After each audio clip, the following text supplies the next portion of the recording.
ഇതാണ് ഞാൻ ഇന്നലെ പറഞ്ഞ പ്രൊഫസർ മിസ്റ്റർ ടെവിൻ.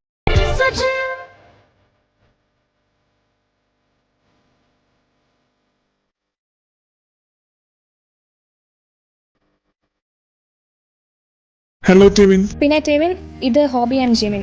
എസ്2 സ്റ്റുഡൻസിനെ പഠിപ്പിക്കാനുള്ള പോർഷൻസ് ജിമിനോട് ചോദിച്ചാൽ മതി, പറഞ്ഞു തരും. ടെവിൻ ഇതിനു മുമ്പ് എവിടെയാ വർക്ക് ചെയ്തിരുന്നത്? അത് ഞാൻ നാട്ടിലായിരുന്നു. ഇവിടെ താമസമൊക്കെ എങ്ങനെയാ? എന്റെ അങ്കിൾ ഇവിടെ താമസം. അപ്പോ അങ്കിളിന്റെ കൂടെയാണോ താൻ? അല്ല, അങ്കിൾ ഇവിടെ ഒരു അപ്പാർട്ട്മെന്റ് സെറ്റാക്കി തന്നു. ഹോബി, ഇയാളൊന്നും സംസാരിക്കില്ലേ? ആര്, ഇവനോ? ഇവൻ അത്ര പെട്ടെന്നൊന്നും കമ്പനി ആവൂലെന്നേ. ഇവനോട് വന്നതിന് ശേഷം ഒരുപാട് കഷ്ടപ്പെട്ടിട്ടാ എന്നോട് തന്നെ ഒന്ന് മിണ്ടാൻ തുടങ്ങിയ. ജിമിൻ, നമ്മളിപ്പോ കൊളീഗ്സ് അല്ലേ, അപ്പൊ പിന്നെ താനിങ്ങനെ മിണ്ടാതിരുന്നാൽ എങ്ങനെ ശരിയാവുക? അറ്റ്ലീസ്റ്റ് എനിക്ക് ആ പോർഷൻസ് എങ്കിലും ഒന്ന് പറഞ്ഞൂടെ? സോറി ടെവിൻ, എസ്2 ആദ്യത്തെ 3 മൊഡ്യൂൾസ് ഞാൻ കവർ ചെയ്ത് കഴിഞ്ഞു. 5, 6, 7 മൊഡ്യൂൾസ് താൻ പഠിപ്പിക്കും. Good morning students, I M Tevin, നിങ്ങളുടെ പുതിയ പ്രൊഫസറാണ്.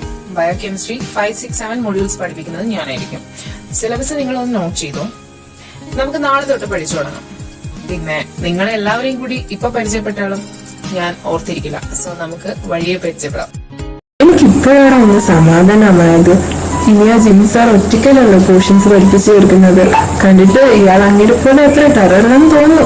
ആർക്കറിയാം ഇയാൾ എങ്ങനെയാണെന്ന്. പഠിപ്പിച്ചു തുടങ്ങുമ്പോഴും അറിയാൻ സ്വഭാവം. അല്ല, ഇവൾക്ക് എന്താണോ ക്ലാസ്? എനിക്കറിയില്ല. ടെവിൻ സാർ വന്നപ്പോ തൊട്ട് തുടങ്ങിയതാ ഇങ്ങനെ വായം പൊളിച്ചിരിക്കാൻ. എന്താടാ നീ ഇത് ഏത് ലോകത്താ? അങ്ങനെ ഞാൻ എന്റെ രാജകുമാരനെ കണ്ടെത്തിയടാ. നീ എന്ത് തന്നെയാടാ ഈ പറയുന്നേ? എന്റെ രാജകുമാരൻ, എന്റെ മാത്രം രാജകുമാരൻ ടെവിൻ സാർ. അതായിരുന്നോ? ടെവിൻ സാറിനെ കണ്ടിട്ട് ചെക്കന്റെ കിളിമൊത്തം പോയി എന്നാ തോന്നുന്നേ. ഇടയിൽ അങ്ങനെയല്ല, സാറിന്റെ ബ്യൂട്ടിയിൽ ഞാൻ ശരിക്കും വീണുപോയി. മറ്റേ FF-ലൊക്കെ കാണും പോലെ സ്റ്റുഡന്റിന് പ്രൊഫസറിനോട് ക്രഷ് തോന്നൂലേ, അങ്ങനെ. ടെവിൻ സാറിന്റെ കയ്യിൽ നിന്ന് ഒരു വഴക്ക് കിട്ടുമ്പോ ഈ സൂക്കിയടക്കി താനെ മാറിക്കൊള്ളും. പുതിയ പ്രൊഫസർ വരുമെന്ന് പറഞ്ഞപ്പോ ഇത്രയും ചുള്ളനായിരിക്കും എന്ന് കരുതിയില്ല. എന്നാ ലുക്ക കാണാൻ. എനിക്ക് അങ്ങനെയൊന്നും തോന്നിയില്ല. നിനക്ക് തോന്നിയില്ലായിരിക്കും, പക്ഷെ എനിക്ക് തോന്നി. പിന്നെ വേറൊരു കാര്യം കൂടി ഉണ്ട്. ഇനി അതെന്താണാവോ? അടിച്ചടാ. ആരടിച്ചു? ആരും അടിച്ചതല്ല, പിന്നെ സ്പാർക്ക് അടിച്ചുന്ന്. ചെവിനെ കാണാൻ ലുക്ക് ഉണ്ടെന്ന് നീ പറഞ്ഞപ്പോഴേ എനിക്ക് തോന്നിയതാ ഇതിന്റെ അവസാനം ഇങ്ങനെയായിരിക്കുന്നു.